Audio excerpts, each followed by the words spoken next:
La leyenda de los volcanes. Mi nombre es Iztaccíhuatl. Antes de ser montaña fui mujer.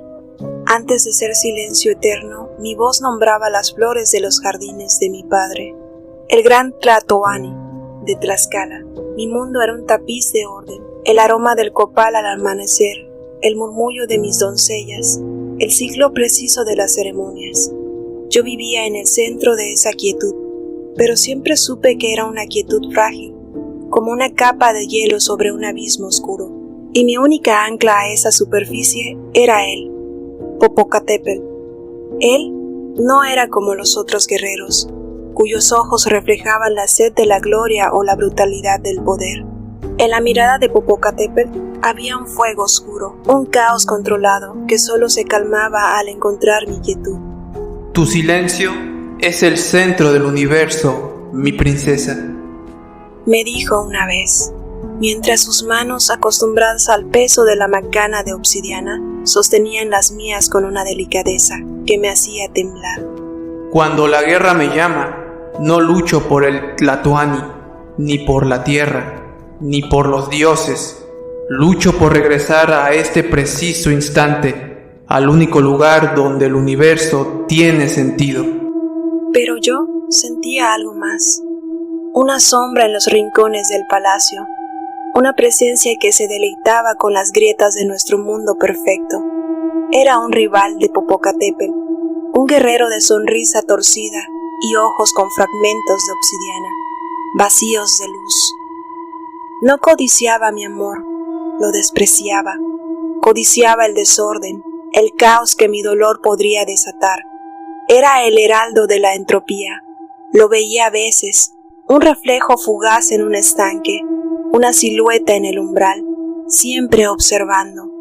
Mi conciencia anhelaba el orden de nuestro amor, pero mi sombra, esa voz que susurraba en sueños, sabía que el caos es el estado natural de las cosas y que su heraldo ya caminaba entre nosotros. La noche antes de su partida a la guerra contra el imperio azteca, el aire se sentía denso, pesado con lo inevitable. Popocatépetl me abrazó, y su calor era lo único real en un mundo que se desvanecía. Volveré cubierto de gloria, mi princesa, y tu padre no podrá negarse. Nuestro amor será ley, mi promesa será tu escudo eterno. No le temo a las lanzas aztecas, Popocatépetl, le temo al silencio que dejarás. Un vacío es fácil de llenar, y temo a los susurros que nacerán para ocuparlo. La guerra es ruidosa, pero la intriga es silenciosa, y mucho más letal. Él no lo entendió, creyó que eran los miedos de una mujer. Besó mi frente y partió al amanecer, un gigante de fuego marchando hacia el horizonte. No sabía que dejaba atrás de sí un vacío que sería llenado, no con susurros, sino con el veneno más puro. Mi nombre es Popocatépetl. Antes de ser furia de roca y fuego, fui hombre. Y un hombre, en el fondo, es su propósito. Mi propósito era la mujer que le daba sentido al mundo. Iztaccíhuatl no era solo mi amor, era mi orden. En la vida de un guerrero, todo es caos, la estrategia cambia, los hombres caen, la sangre y el polvo lo cubren todo. Ella era la certeza de que más allá de esa locura, existía la belleza, la paz, un motivo para sobrevivir. Al marchar a la guerra, no sentía el miedo que carcomía a los reclutas más jóvenes. Sentía una ira fría, afilada como el borde de mi macuahuitl. Cada soldado azteca no era un hombre con su propia historia. Era un obstáculo en mi camino de regreso a ella. Un día más de batalla. Era un día más que me separaba de su calma. Mis hombres me seguían por mi ferocidad, pero no entendían que mi furia en el campo de batalla era solo la expresión violenta de mi impaciencia para volver a su ternura. Recuerdo a aquel rival, el de la mirada escurridiza, antes de partir, mientras ajustaba las correas de mi armadura, se acercó con una copa de pulque. Que los dioses te den una muerte gloriosa, Popocatépetl. Serás la envidia de los caídos, recordado en los cantos de los poetas. Los cantos de los poetas son para los muertos. Yo no busco una muerte gloriosa, busco la vida que me espera al regresar. Y tú, mantén tu envidia y tu sombra lejos de mi princesa. Conozco la clase de vacío que anida en tu corazón y no tolera la luz ajena. Él solo sonrió, una mueca que no llegó a sus ojos, una sonrisa que prometía podredumbre. Esa imagen, no la de los ejércitos enemigos, fue la que me persiguió en la marcha.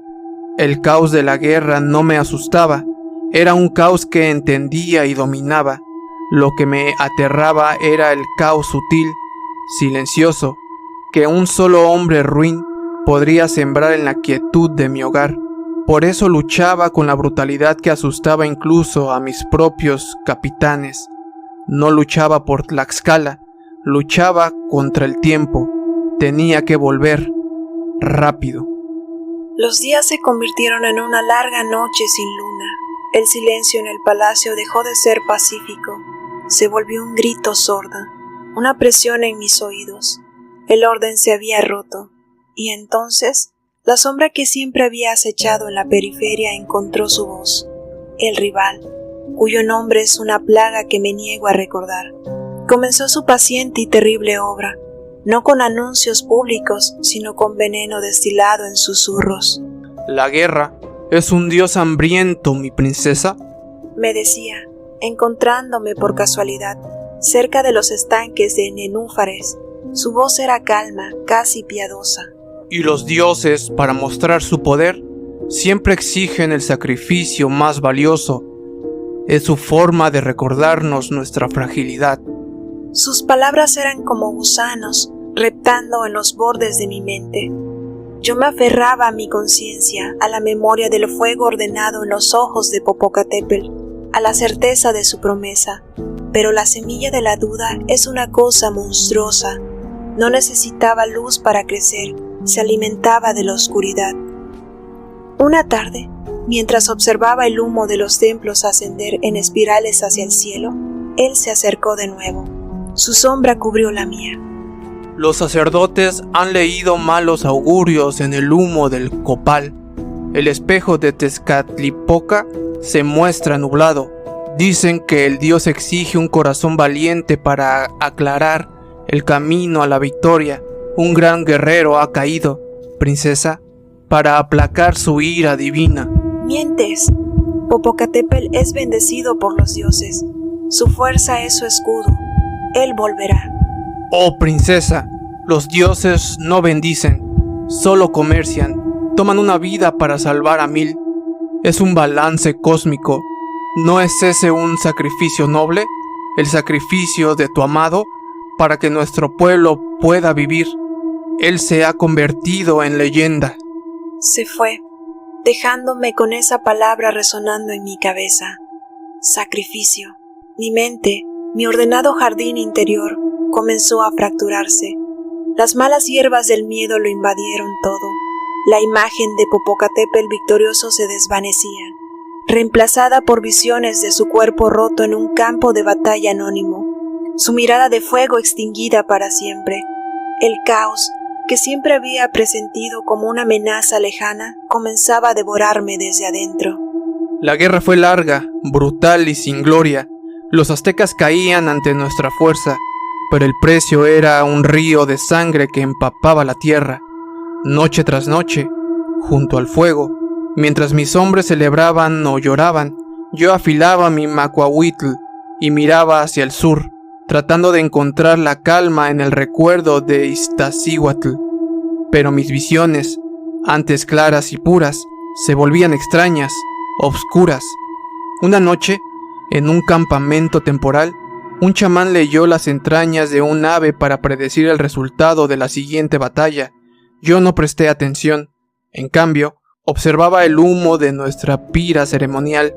La columna de humo no ascendió recta hacia los cielos.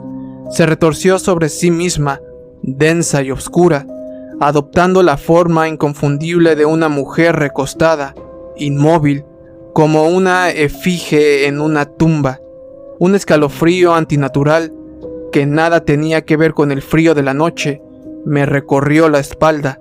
Mis hombres vieron un buen augurio, la promesa de descanso tras la gloria. Yo vi un presagio de quietud eterna. Tezcatlipoca, el señor del espejo humeante, el dios del impredecible, parecía jugar conmigo. En el brillo de mi escudo de obsidiana no veía mi reflejo, sino un paisaje desolado, cubierto de ceniza, con dos siluetas montañosas que no reconocía. La victoria estaba cerca, podría saborearla en el aire metálico, pero tenía un gusto amargo, como la tierra de una tumba recién cavada. La batalla final fue una carnicería. Luché como un hombre poseído, no por los dioses de la guerra, sino por la desesperación febril. Cada enemigo caído era un segundo ganado. Al clavar mi lanza en el estandarte del general azteca, y al verlo caer entre sus hombres, un silencio cayó sobre el campo de batalla. Habíamos ganado. Mis guerreros gritaron mi nombre, me alzaron en hombros, aclamándome como un semidios, pero yo no sentía esa euforia. Sentía un vacío helado que se expandía en mi pecho, ahogando cualquier atisbo de alegría.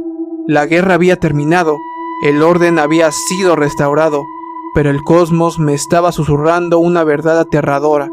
A veces, ganar la guerra significa perderlo todo, y el silencio de los dioses era más aterrador que cualquier grito de guerra.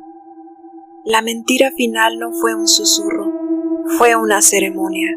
El rival llegó ante mi padre, flanqueado por dos guerreros que decían ser los únicos supervivientes del comando de Popocatépetl. Con los rostros cubiertos de ceniza y la ropa desgarrada, representaron su papel a la perfección, declarando que Popocatépetl, en un acto de arrogancia heroica, había desafiado a 5 campeones aztecas para acabar la guerra de una vez, y había sido aniquilado.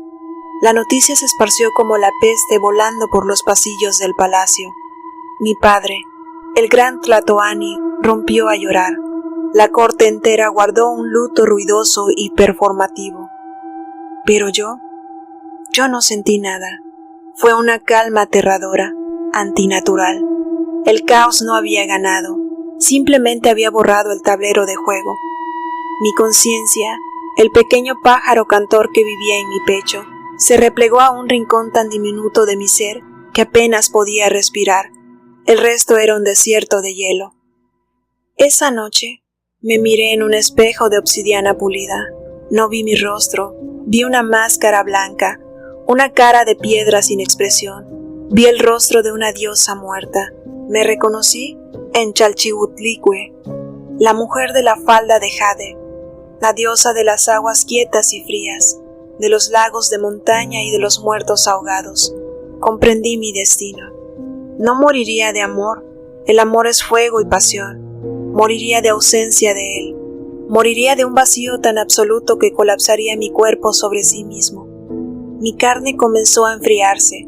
No era el frío del invierno, era un frío geológico, el frío de la piedra en las profundidades de la tierra. Dejé de comer, dejé de hablar. Me sentaba en mis aposentos, observando cómo la luz del sol entraba por la ventana sin darme calor, sintiendo cómo la vida se retiraba de mis extremidades como una marea lenta. Mi sangre se espesaba, se aquietaba. Princesa, por favor, coma algo. Los curanderos no saben qué hacer. Su piel está tan fría como la nieve de las cumbres sagradas. Soy la nieve, soy la cumbre, soy el silencio que esperaba el abrazo final de la piedra. Mi sombra había ganado, no luchando, sino esperando a que mi luz se extinguiera. Ya no había dualidad, solo una quietud helada, una paz terrible.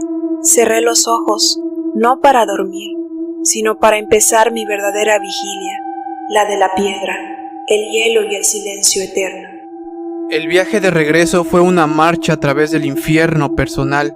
Cada paso que me acercaba a Tlaxcala, más pesado se sentía mi corazón, como si estuviera acumulando toda la pena del mundo. Los mensajeros que envié por delante para anunciar nuestra victoria no regresaron, tragados por un silencio ominoso que se extendía desde la ciudad como una mancha de aceite.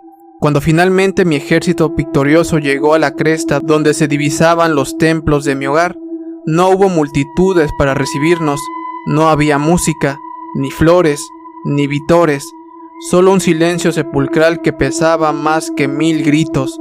En la entrada de la ciudad encontré a mi rival, estaba solo, esperándome, apoyado en una columna, con la misma sonrisa torcida y satisfecha. «Bienvenido, gran héroe.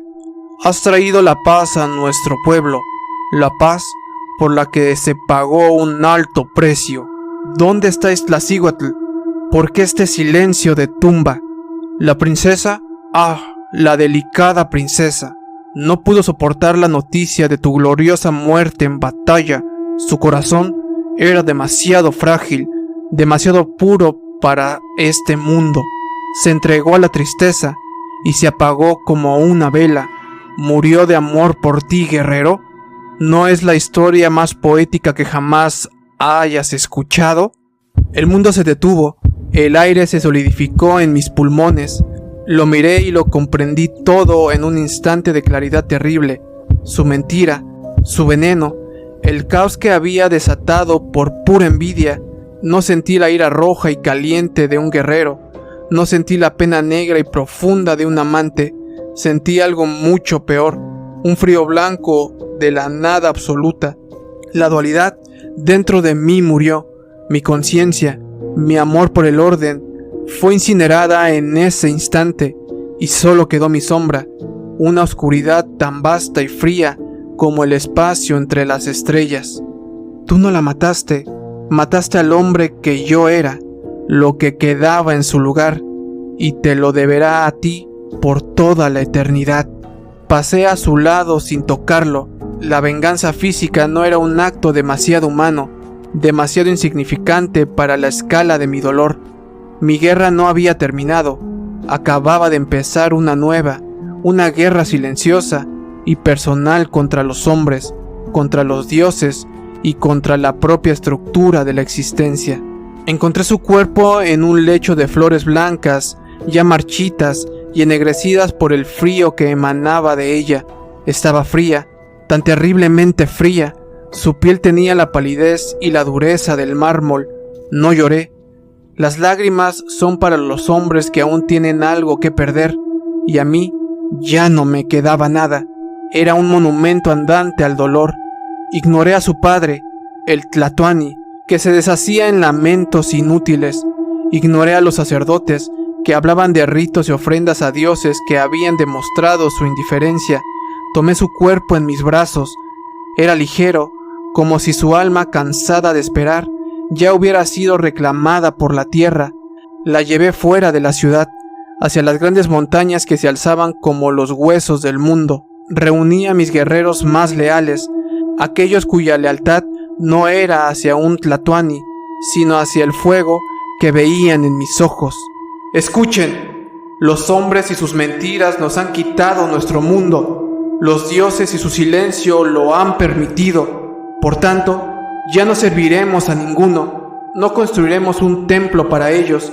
Construiremos una tumba tan alta que arañe el vientre de los cielos y obligue a los dioses a mirarnos. Un monumento a un amor que ellos no pudieron proteger y que nosotros nos negamos a olvidar.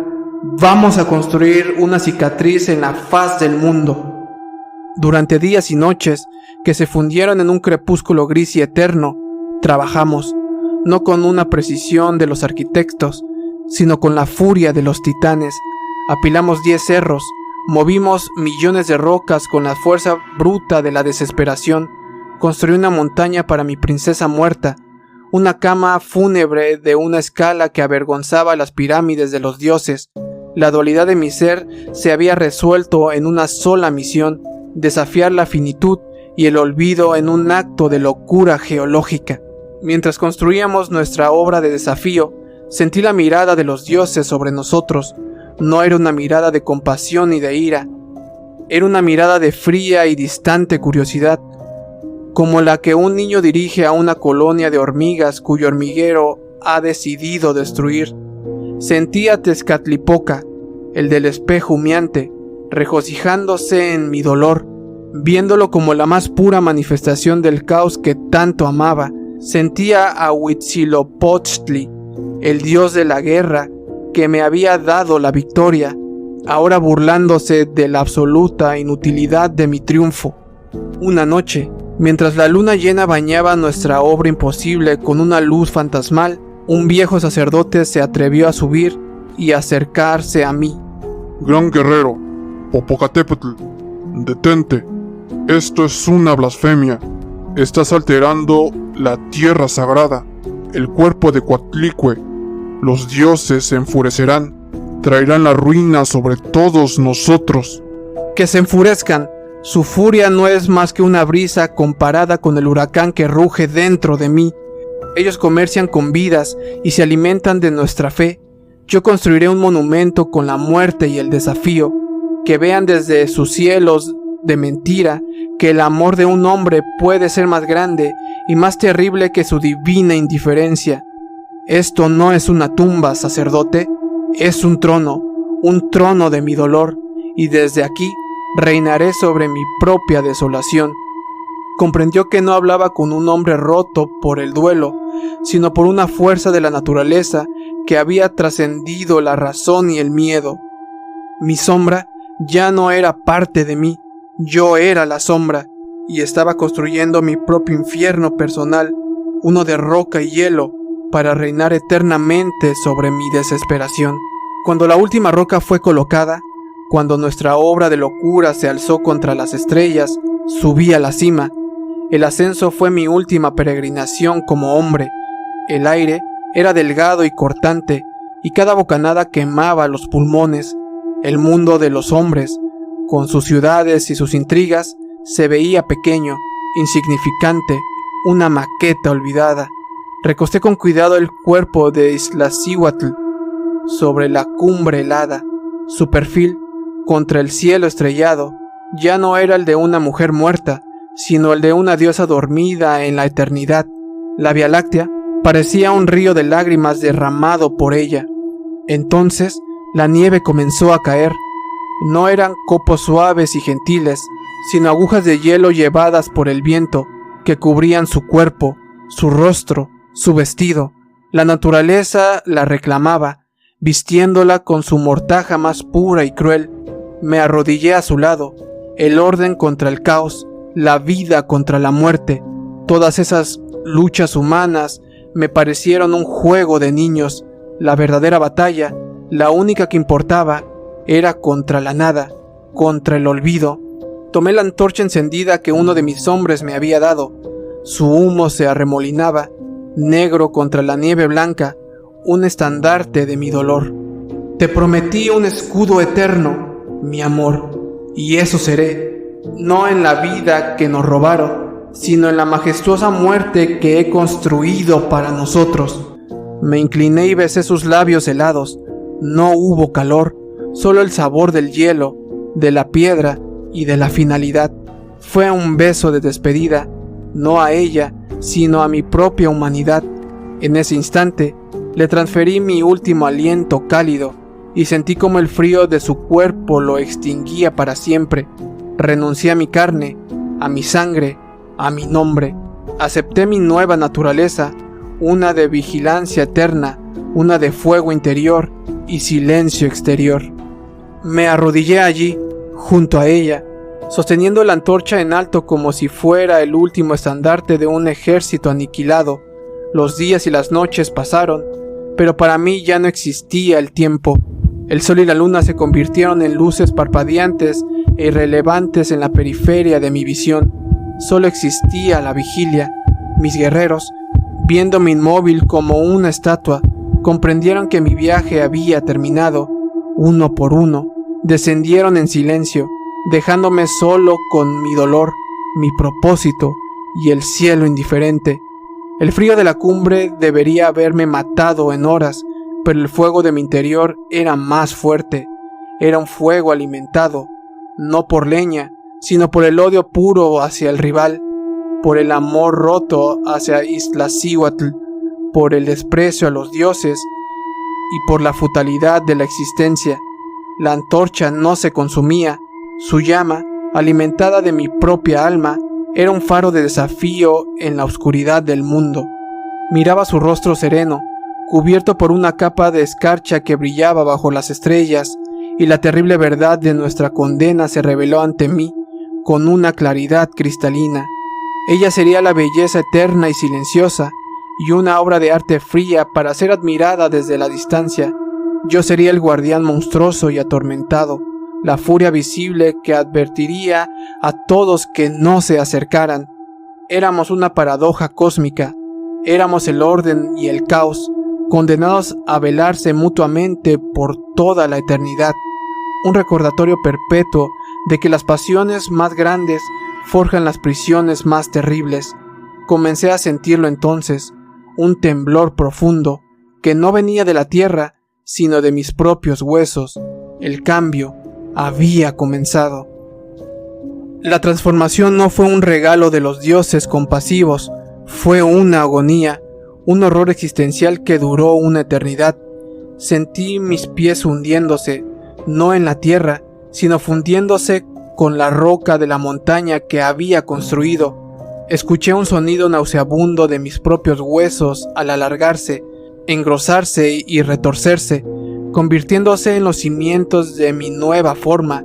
Mi piel no se arrugó, se agrietó como la tierra reseca, y de las fisuras no brotaba sangre, sino una luz anaranjada y enferma. El dolor era una constante cósmica, una nota única y ensordecedora. Mi sangre dejó de fluir, hirvió, se evaporó y fue reemplazada por magma, un río de fuego líquido y pesado, atrapado en mis entrañas de piedra.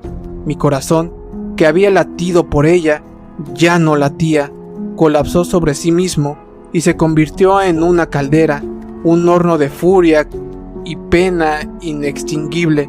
La antorcha que sostenía se fusionó con mi mano, las llamas se volvieron mis dedos y el humo negro comenzó a salir, no de la madera, sino de mi propia garganta, de la boca que ya no podía gritar su nombre. Observé, imponente, cómo la nieve cubría por completo a Iztaccíhuatl, capa tras capa, sellándola en un sueño blanco, una belleza silenciosa y perpetua. Ella se convirtió en la quietud absoluta, yo en el tormento visible, el equilibrio perfecto de la tragedia. Los dioses no nos inmortalizaron, nos encarcelaron en una metáfora, nos convirtieron en un eterno recordatorio de su indiferencia y de nuestro propio amor destructivo. Yo, la montaña que humea, una herida abierta y supurante en la faz del mundo. Ella, la mujer dormida, una cicatriz hermosa, fría e intocable. No estoy dormido, nunca lo he estado. No estoy muerto, la muerte sería una bendición, una liberación que se me niega. Soy conciencia atrapada en la piedra, soy memoria condenada a observar el fluir del tiempo como un río que pasa a mi lado sin poder tocarlo. He visto al imperio que nos derrotó caer ante hombres extraños de piel pálida. He visto sus templos ser derribados y sus dioses olvidados. He visto ciudades de luz crecer en el valle y he sentido sus temblores, todo desde esta prisión de altura y soledad. Mi furia ya no es por una mentira ni por un amor perdido, es la rabia existencial pura de estar consciente pero ser incapaz de actuar. Es el terror de una eternidad sin fin. El humo que ven salir de mi cima no es vapor, es mi alma gritando, tratando de escapar de esta cárcel de roca. Cada estruendo, cada temblor es un espasmo de frustración, el latido de un corazón de magma que se niega a detenerse. Y ella, Iztaccíhuatl, no duerme, no sueña, está consciente a mi lado, en su propia prisión de hielo y silencio. Siente el frío de 1000 inviernos y la quietud aplastante de la nada. Su silencio no es paz, es la máxima expresión del vacío, el grito más silencioso y terrible de todos. Somos la dualidad encarnada, el caos furioso y el orden congelado, atados para siempre. Así cuando cuentas nuestra leyenda como una historia de amor, te equivocas, pero te ruego que sigas contándola, porque en tu voz, en tu miedo, en tu fascinación que sientes al mirar nuestras cumbres, encontramos un eco. Por un breve instante, nuestro grito silencioso encuentra una garganta humana. Tu miedo es el único calor que sentimos, tu atención, la única grieta en nuestra coraza de piedra. Tú, que escuchas esto en la oscuridad de tu habitación, no estás escuchando una simple historia, estás prestando tu conciencia a dos almas torturadas. Eres el recipiente momentáneo de nuestro eterno lamento. Eres nuestro eco de la noche. Y así, los dos amantes dejaron de ser, no ascendieron a los cielos como una constelación, ni se disolvieron en el olvido. Fueron condenados a algo mucho peor, a ser un monumento eterno y consciente de su propia tragedia.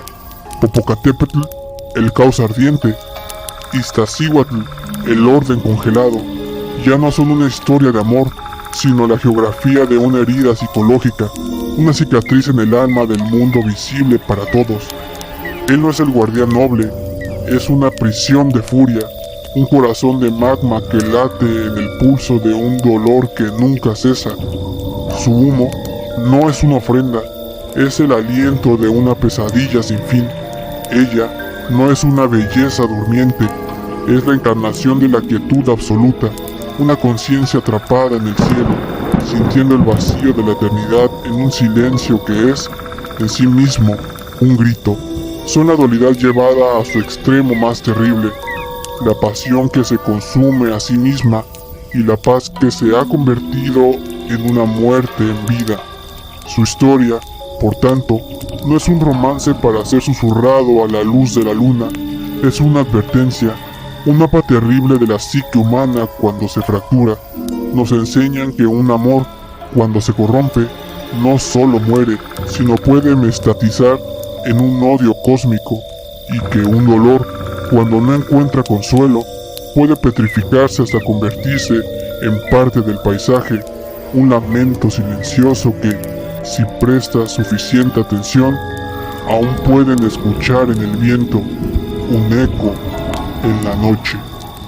Almas y espíritus, yo fui Fer Dulhomme. Y yo, Madame Dulhomme. Y somos los vigilantes de los volcanes.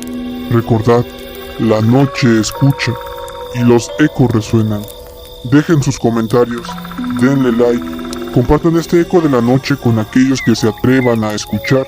Suscríbanse para no perderse ningún susurro en la oscuridad y activen la campana para ser los primeros en sentir el frío aliento del miedo. Ecos de la noche, voces del miedo nocturno. Hasta la próxima.